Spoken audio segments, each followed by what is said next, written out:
বিসমিল্লাহির রহমানির রহিম। আসসালামু আলাইকুম। প্রিয় শিক্ষার্থীরা, আশা করি তোমরা যে যেখানে আছো ভালো আছো, সুস্থ আছো।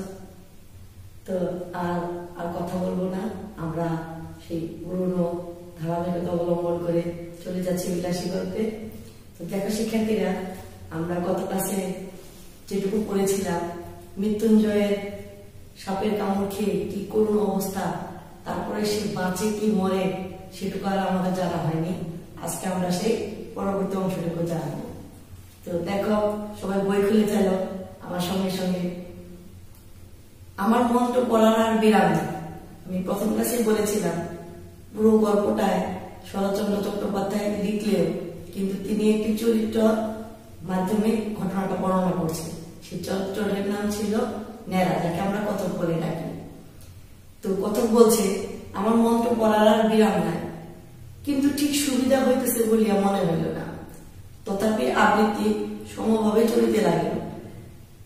কিন্তু মিনিট 15-20 পরে যখন মৃত্যুঞ্জয় একবার বমি করিয়া দিল, তখন বিলাসী মাটির উপর একবারে আছাড় খাইয়া পড়িল। যে কোনো ঘটনারই, কোনো অ্যাক্সিডেন্ট, দুর্ঘটনায় কেউ যদি বমি করে দেয়, সেটাকে অনেকটা গুরুতর পর্যায় হিসাবে ধরে নেওয়া হয়। তাহলে কতক্ষণ পরে মৃত্যুঞ্জয় বমিটা করলো, এখানে আমি এটা সময় বলেছি। শিক্ষার্থীরা, এই সময়, এই খুঁটিনাটি বিষয়গুলো তোমরা মনে রাখবে। এখানে আমি বলেছি 15-20 পরে, মিনিট 15-20, তার মানে আমরা সময়টা বলেছি 15-20 মিনিট। 15-20 মিনিট 15-20 পরে মৃত্যুঞ্জয় বমি করে দিল। আর তার সিরিয়াস অবস্থাটা অনুধাবন করতে পেরে বিলাসী একেবারে আছাড় খেয়া পড়িল। আমিও বুঝিলাম বিশহরীর দোহাই বুঝি আর বা খাটে না। তার মানে সাপের যে কামড়, এখানে আমরা একটা জিনিস খেয়াল করে দেখব যে এখানে সাপের কামড়ের কথাটা এখানে খুব গুরুত্বপূর্ণ ভাবে বলা হয়েছে। যে ওরা যে সাপের পেশায় লিপ্ত ছিল, সেই মনসা দেবীর যে মন্ত্র শক্তি, সেটা যে আর কোনো ধরা দিবে না, তাকে যে গুরুতর একটা বিষধর সাপে কামড়িয়েছে, তার যে আর ইহজগতে টিকে থাকার আর কোনো অবস্থাই নেই, এটা এরা অনুভব করতে পারল। নিকটবর্তী আরো 2-4 জন উস্তাদ আসিয়া পড়িলেন।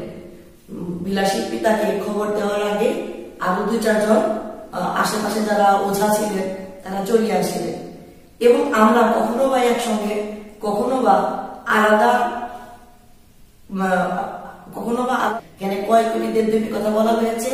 33 কোটি। 33 কোটি। তারা এই জন্য নামগুলো বলতেছিল যাতে ওই সাপের কামড় থেকে তাদের যে এই গল্পের যে নায়ক মৃত্যুঞ্জয় রক্ষা পেতে পারে। তো দেখো, তারপরে বলেছে, কিন্তু বিষ দোহাই মানিল না।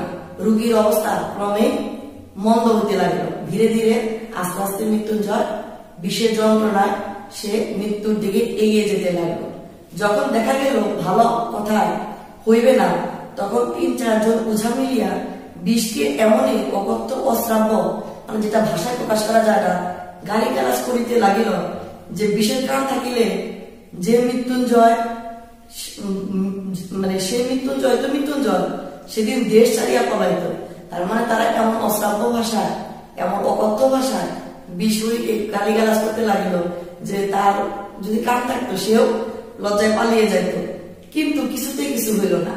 আসলে মৃত্যু যন্ত্রণা, মরণ ব্যাধি, সাপের কামড়ের যে মরণ যন্ত্রণার যে বিষটা, সেটা একেবারে মৃত্যুঞ্জয় শরীরে প্রবেশ করেছে, যাতে কিছুতেই কোনো কিছু হচ্ছে না। আরো 8 ঘন্টা ধস্তাধস্তির পর, আমি কতক্ষণ সময় বলেছি? আরো আধা ঘন্টা ধস্তাধস্তির পর রোগী তাহার বাপ মায়ের দেওয়া মৃত্যুঞ্জয় নাম, তাহার শ্বশুরের দেওয়া মহৌষধি সমস্ত মিথ্যা প্রতিপন্ন করিয়া ইহলোকের লীলা সাঙ্গ করিল। একটু খেয়াল করে দেখো, আমি গত কাছে তোমাদের বলেছিলাম মৃত্যুঞ্জয়ের নামটা। মৃত্যুঞ্জয় মানে মৃত্যুকে যে জয় করতে পারে বা মৃত্যুকে যে জয় করে।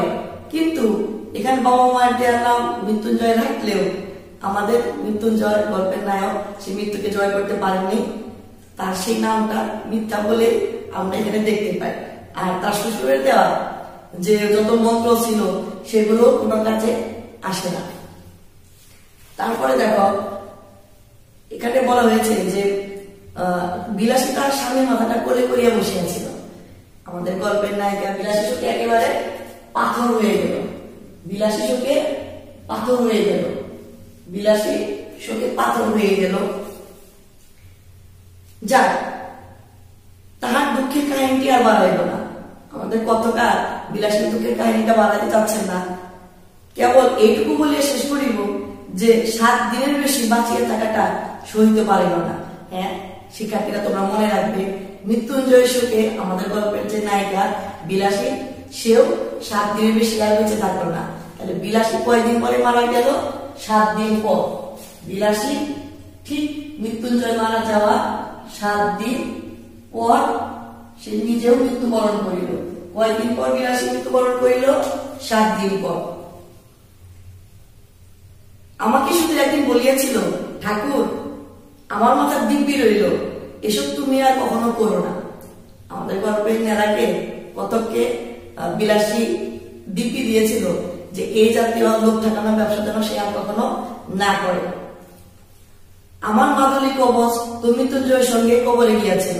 মৃত্যুঞ্জয়কে সাপের কামড়ের হাত থেকে রক্ষা করার জন্য যত রকমের ঔষধি চিকিৎসা করা যায় মৃত্যুঞ্জয়ের নিজের মাদুলি সহ আমাদের গল্পের কতক নেড়াও তার নিজের মাদুলিটা দিয়ে দিয়েছিল, যেটা মৃত্যুঞ্জয়ের শরীরের সঙ্গে সঙ্গে সেটাও মাটির কবরে চলে গিয়েছে।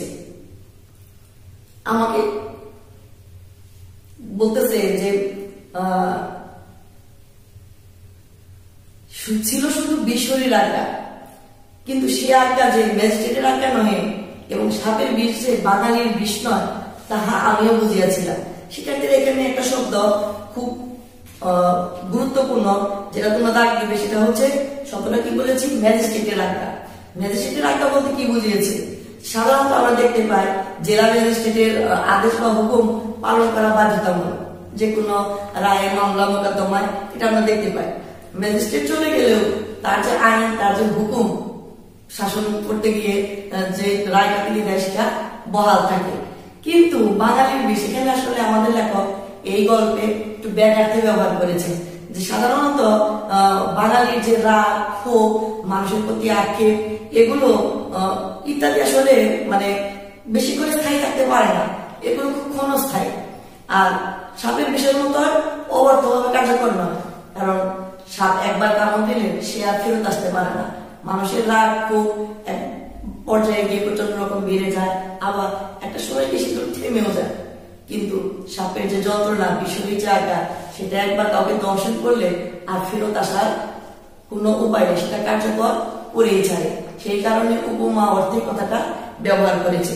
তাহলে আমি শব্দটা কি বলেছি? বিষয়ীর আজ্ঞা, এটা ম্যাজিস্ট্রেটের আজ্ঞা নয়। আর বাঙালির বিষয়টা আমি বুঝিয়েছিলাম, এখানে বাঙালির বিষটাকে লেখক ব্যাঘাতে ব্যবহার করেছে। তাহলে আমি শব্দটা আবার একটু তোমাদের লিখে দিচ্ছি। এখানে আমি কয়েকটি শব্দ বলেছি। এক, বিষয়ীর আজ্ঞা, বিষ শব্দটা বলেছি, বিষ হরি আজ্ঞা। আজ্ঞা মানে আদেশ, আমরা জানি বিষয়ীর আজ্ঞা। তারপরে শব্দটা বলেছি ম্যাজিস্ট্রেটের আজ্ঞা, আর তারপরে বলেছি আমি বাঙালির বিষ, বাঙালির বিষ। শব্দগুলো একটু ভালো করে খেয়াল রাখবেন। আচ্ছা, এরপর দেখো আমাদের গল্পে যেভাবে এগিয়ে গিয়েছে লেখক। একদিন গিয়া শুনিলাম ঘরে তো আর বিষের অভাব ছিল না, বিলাসী আত্মহত্যা করিয়া মরিয়াছে। মৃত্যুঞ্জয়ের এই মৃত্যু শোকটা গল্পের বিলাসী সে মেনে নিতে পারেনি এবং শাস্ত্র মতে সে নিশ্চয়ই নরকে গিয়েছে। তোমরা জানো শিক্ষার্থীরা, আত্মহত্যা মহাপাপ।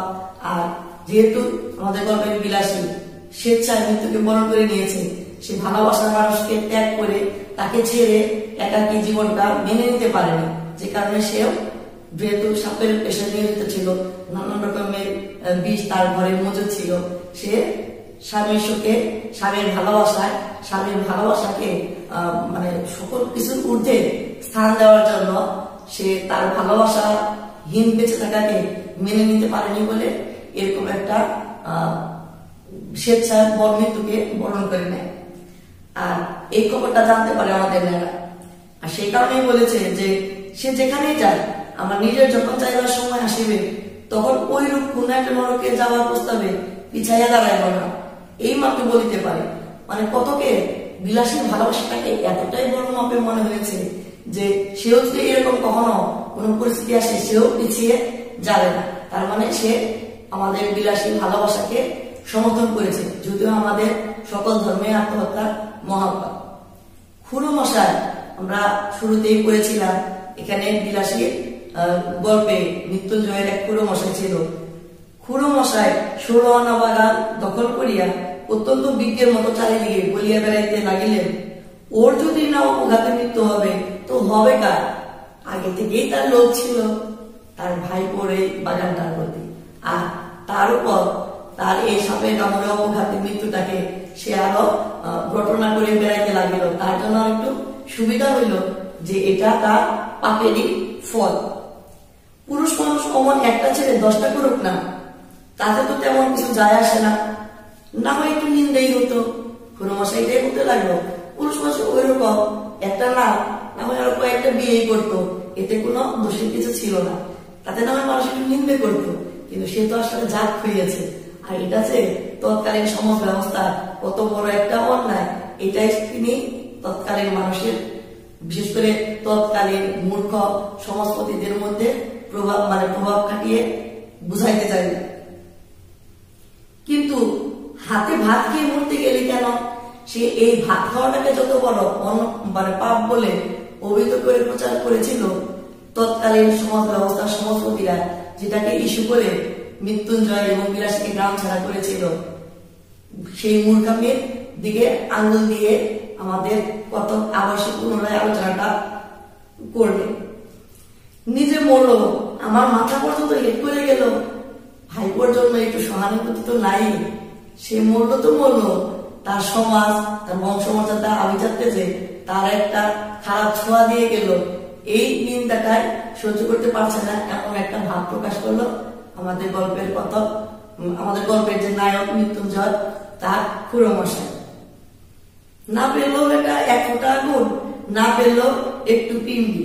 তোমরা জানো আমাদের সনাতন ধর্মে ওই মারা গেলে তার শ্রাদ্ধ করার সময় এক ধরনের মাটির ঢিপি মানে যে দেওয়া হয় সেটাকে বলা হয়েছে পিণ্ডি। এগুলো মানুষ মারা গেলে করে থাকে, মৃতের উদ্দেশ্যে যে চাল দিয়ে ভাতের যে ধরনের গোলাকার ঢেলা তৈরি করে সেটাকে বলা হয়েছে।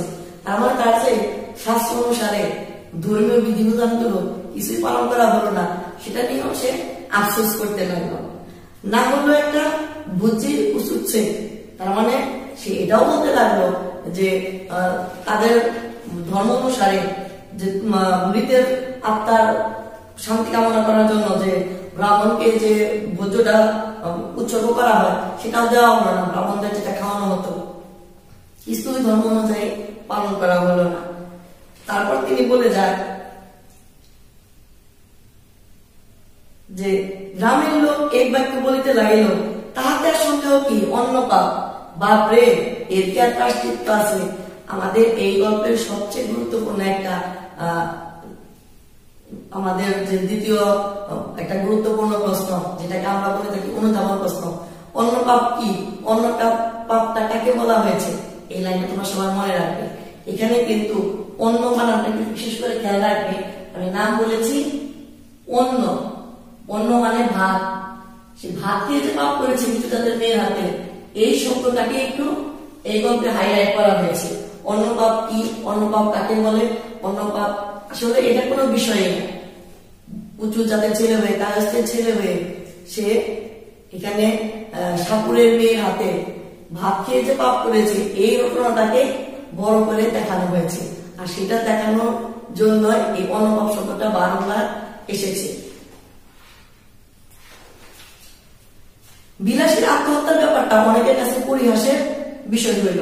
আসলে এত বড় ত্যাগ, এত বড় উদারতা, এত বড় ভালোবাসা, এটা কেউ মাপকাঠি দিয়ে মাপতে না গিয়ে বরঞ্চ বিলাসীর এই মনের আবেগ, মনের দুঃখটাকে কেউ বুঝতে না পেরে বরঞ্চ তাকে আরো উপহাস করতে লাগলো।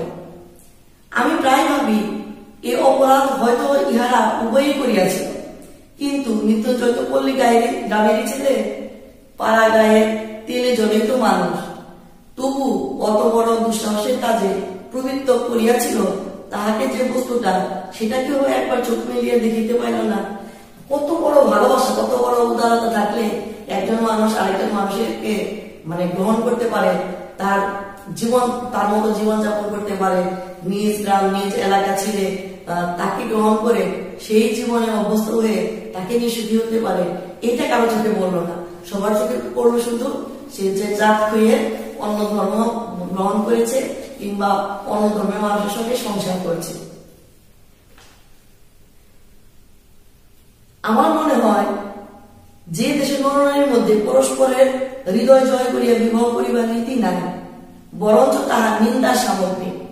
যে দেশে নরনারী আশা করিবার সৌভাগ্য আকাঙ্ক্ষা করিবার ভয়ঙ্কর আনন্দ হইতে চিরদিনের জন্য বঞ্চিত, যাহাদের জয়ের গর্ব পরাজয়ের ব্যথা যে কোনোটাই জীবনে একটিবার বহন করিতে হয় না, যাহাদের ভুল করিবার দুঃখ আর ভুল না করিবার আত্মপ্রসাদ কিছুরই বালাই নাই, যাহাদের প্রাচীর এবং বহু দর্শী বিজ্ঞ সমাজ সর্বপ্রকারের হাঙ্গামা হইতে অত্যন্ত সাবধানে দেশের লোককে তফাৎ করিয়া আজীবন কেবল ভারতী হইয়া থাকিবার ব্যবস্থা করিয়া দিয়াছে, তাই বিবাহ ব্যাপারটা যাহাদের শুধু নিছক কন্ট্রাক্ট, তা সে যতই কেন না বৈদিক মন্ত্র দিয়া ডকুমেন্ট পাকা করা হোক, সে দেশের লোকের সাধ্যই নাই মৃত্যুঞ্জয়ের অন্য পাপের কারণ বলছে। এখানে একটু সবাই একটু খেয়াল করে দেখবে যে আসলে মৃত্যুঞ্জয় যে কতটা বিবেকবান হয়ে, কতটা মানে সে যে কতটা অভিজ্ঞতা সম্পন্ন হয়ে, কতটা মনুষ্যত্ব বোধ নিয়ে, কতটা ভালোবেসে নিজ জাতি ধর্ম ত্যাগ করে সে এত বড় একটা মানে দুঃসাহসের কাজ করার সাহস দেখিয়েছিলেন, এটা ওই সমাজ ব্যবস্থার মানুষগুলো, বিশেষ করে সভ্য সমাজপতিরা কেউই বোঝার ক্ষমতা রাখে না। আর সেই বিষয়টাকে আমাদের লেখক চোখে আঙুল দিয়ে বুঝিয়ে দিয়েছে যে আমাদের দেশে হয়তো বিবাহ অনেক হয়, কিন্তু তার মতো এমন উদারতা আর কারোর মধ্যে নাই, তার মতো এমন ভালোবাসার জন্য সর্বস্ব ত্যাগ করে তার মতো জীবন যাপন করার মানসিকতা মৃত্যুঞ্জয় এবং বিলাসী কারোর মধ্যেই, বিলাসী ছাড়া কারোর মধ্যে সেই সমাজে তেমন একটা দেখা যায় তো না। আর সেই কারণে কথাটা এইভাবে বলেছে। তো বিলাসীকে যারা পরিহাস করিয়াছিলেন তাহারা সাধু গৃহস্থ এবং সাধ্বী গৃহিণী অকত সখী লোক তাহারা সবাই পাইবেন, তাও আমি জানি। কিন্তু সাপুরের মেয়েটি যখন একটি পীড়িত শয্যাগত লোককে তিল করিয়া জয় করিতেছিল, তাহার তখনকার সেই গৌরবের কণা মাত্র হয়তো আজও ইহাদের কেহ চোখে দেখে নাই। একটা অসহায় মানুষকে নির্জন পুরো বাড়িতে একটা মানে সাপুরের মেয়ে যখন সেবা করে মমতা দিয়ে ভালোবেসে তিল করে সুস্থ করে তুলেছিল, এবং সেই সুস্থ করার মধ্যে তার যে আন্তরিকতা, তার যে একটা পরিতৃপ্তি, তার যে একটা ভালোবাসা, তার যে একটা মানে বড় মাপের জয় করার মতো কোনো কিছু জয় করার যে আনন্দ, এই আনন্দটা, এই ভালোবাসাটা, এই মানে আত্মত্যাগটা, এটা তৎকালীন সমাজ ব্যবস্থা কারো চোখে পড়েনি, তারা শুধু নিন্দাই করে গিয়েছে। তো সেই কারণে বলা হয়েছে এখানে যে মৃত্যুঞ্জয় হয়তো নিতান্ত একটা তুচ্ছ মানুষ ছিল, কিন্তু তাহার হৃদয় জয় করিয়া দখল করার আনন্দটুকু তুচ্ছ নয়, সে সম্পদ অকিঞ্চিৎকর নহে। তার মানে বিলাসী মৃত্যুঞ্জয়কে যে ভালোবেসে তার মনটা জয় করে নিয়েছিল, তৎকালীন সমাজ ব্যবস্থার বিরুদ্ধে বিধানগুলি দেখিয়ে সে যে বিলাসী ভালোবাসাটাকে গ্রহণ করে সে যে তার সমাজ, দেশ, ঘর সংসার ত্যাগ করে তার মতো জীবনযাপন করার মানসিকতা নেওয়ার যে মনের জোরটা পেয়েছিল, এই বিষয়টাকে এখানে বোঝানো হয়েছে। এই বস্তুটাই এ দেশের লোকের পক্ষে বুঝিয়া ওঠা কঠিন। আমি ভূদেব বাবুর পারিবারিক প্রবন্ধেরও দোষ দিব না এবং শাস্ত্রীয় তথা সামাজিক বিধি ব্যবস্থারও নিন্দা করিব না। আমাদের বিখ্যাত লেখক ভূদেব চট্টোপাধ্যায়, এখানে তার কথা বলা হয়েছে যে ভূদেব চট্টোপাধ্যায় তিনি ভূদেবচন্দ্র মুখোপাধ্যায় তিনি 19 শতকের আমাদের বাঙালির নবজাগরণের একজন প্রতীকী লেখক। তিনি হিন্দু সমাজের ওই সময়ে নানান রকম কুসংস্কার, নানান রকমের তিনি নানান কুসংস্কার গুলো চোখে আঙুল দিয়ে তার বিভিন্ন গ্রন্থে আঙুল দিয়ে দেখিয়ে দিয়েছিলেন যে কিভাবে তার বিভিন্ন সামাজিক গ্রন্থ, পারিবারিক গ্রন্থের মধ্যে তিনি এই বিষয়গুলোকে হাইলাইট করেছেন যে কিভাবে জাতপাত, আচার, বিধি ব্যবস্থা উঁচু নিচুর মধ্যে ভেদাভেদ করা হয়। আর সেই কুসংস্কার গুলো যে হিন্দু সনাতন ধর্মের মধ্যে ছিল, সে নিজে সেগুলো বুঝতে পেরে, অনুধাবন করতে পেরে তার গল্পের মধ্যে প্রকাশ করেছে। সেই কারণে এখানে বলা হয়েছে যে ভূদেব বাবু সেটা বুঝতে পেরেছিলেন তৎকালীন বিধি ব্যবস্থার মধ্যে কি ভুল ত্রুটি গুলো ছিল। আর সেই কারণে বলেছে যে মুখের উপর করা জবাব দিয়া যাহারা বলিবেন হিন্দু সমাজ তাহার নির্ভুল বিধি ব্যবস্থার জোরে কত শতাব্দী কতগুলো বিপ্লবের মধ্যে বাঁচিয়ে আছে, আমি তাহাদের অতিশয় ভক্তি করি। প্রত্যুত্তরে আমি কখনোই বলিব না টিকিয়ে থাকায় চরম সার্থকতা নয় এবং অতিকায় বস্তির লোক পাইয়াছে, কিন্তু তেলাপোকা টিকে আছে। তার মানে আমাদের এই দেশে কিন্তু আমরা দেখতে পাই যে যুগের পর যুগ, অনেক সময় আমরা দেখতে পাই যুগের পর যুগ অনেক সময় বড় প্রাণী কিন্তু বিলুপ্ত হয়ে যায়। যেমন এখানে অতিকায় বস্তির লোক পাইয়াছে, তেলাপোকা টিকে আছে। তেলাপোকা একটা ক্ষুদ্র প্রাণী, সে টিকে থাকার মধ্যে কোনো সার্থকতা নাই। এখানে একটা উপমার সাহায্যে বোঝাইছে যে খুব সুন্দর একটা প্রশ্ন হয়, মানে হাতির হাতির চেয়ে অনেক বড় একটা জাতি ছিল, প্রজাতি, সেটা এখন আর আমাদের দেশে নাই। অতিকায় বস্তি বলা হয়েছে। অতিকায় মানে বড় একটা হাতি। আর হাতি প্রাণী জগৎ থেকে বিলুপ্ত হয়ে গেলেও হাতির অস্তিত্ব কিন্তু এখন আমাদের দেশে রয়ে গেছে। আর বেঁচে থাকলে সেই অতিকায় বস্তির মতো বেঁচে থাকাটাই উচিত, তেলাপোকার মতো টিকিয়ে থেকে বেঁচে থাকা যে উচিত নয়। মানে বাঁচলে সেই দুঃসাহসিক ভাবে বাঁচা উচিত, তার সাহসিকতার গুণগানটাই এখানে দেখানো হয়েছে। দেখো, আমি শুধু বলিব বড় লোকের নন্দকুমারটির মতো দিবারাত্রি চোখে চোখে এবং কোলে কোলে রাখিলে যে সে বেশি থাকিবে তাহার কোন সন্দেহ নাই, কিন্তু একেবারে তেলাপোকাটির মতো বাঁচিয়া রাখার চেয়ে এক আধবার কোল হইতে নামাইয়া আরো 5 জন মানুষের মতো দূর এক পা হারিতে দিলে প্রায়শ্চিত্ত করার মতো পাপ হয় না। তার মানে আমাদের দেশে খুব সুন্দরভাবে আমাদের লেখক এখানে বুঝিয়ে দিয়েছে যে বেঁচে থাকতে গেলে আসলে কাপুরুষের মতো বাঁচা উচিত না। বেঁচে থাকতে গেলে একদম সুপুরুষের মতো, স্বাবলম্বী সুপুরুষের মতো সাহস থেকে বাঁচা উচিত। আর আমাদের এই গল্পে সেরকম একটা ভূমিকায় দেখিয়েছে গল্পে যে কখনোই মরে বেঁচে থাকা উচিত না, বাঁচলে একদম সাহসিকতার সাথে বাঁচা উচিত, যেটা মৃত্যুঞ্জয় এবং বিলাসী দেখিয়েছে। আমরা বিলাসী চরিত্রের মধ্যে অনেকগুলো গুণ দেখতে পাই। বলো তো কি কি? হ্যাঁ, আমরা দেখতে পাই তার চরিত্রে কর্মী নিপুণ, বুদ্ধিমতী, সেবাব্রতী একজন নারী। আর এই নারী যে মানে নির্দ্বিধায় ভালোবেসে স্বেচ্ছায় মৃত্যুকে বেছে নিয়েছে এবং প্রেমের মহিমা তার মধ্যে ধরা পড়েছে। সেই সময়ের সমাজ ব্যবস্থা, রক্ষণশীলতা, জীবনের নিষ্ঠুরতা, অশুভ চেহারাটাকে তিনি বৃদ্ধাঙ্গুলি দেখিয়ে ভালোবাসার জয় জয়গান দেখিয়েছেন। শিক্ষার্থীরা, আজ আর নয়, আজ আমি গল্পটা তোমাদেরকে পড়ে শেষ করে শোনালাম। আগামী ক্লাসে আমি তোমাদের এই গল্পটা থেকে যতগুলো ইম্পর্টেন্ট জ্ঞানমূলক অনুধাবন আছে সেগুলো নিয়ে আলোচনা করব। আর তার উপর আমরা আলোকপাত করে তোমাদের ক্লাস নেওয়ার চেষ্টা করব। আশা করি তোমরা নিজেরা এই বইয়ের লেখক পরিচিতি, পাঠ পরিচিতি, শব্দার্থ এগুলো খুব মনোযোগ সহকারে করবে। আর নিজেদের ভিতরে ধারণ করার চেষ্টা করবে।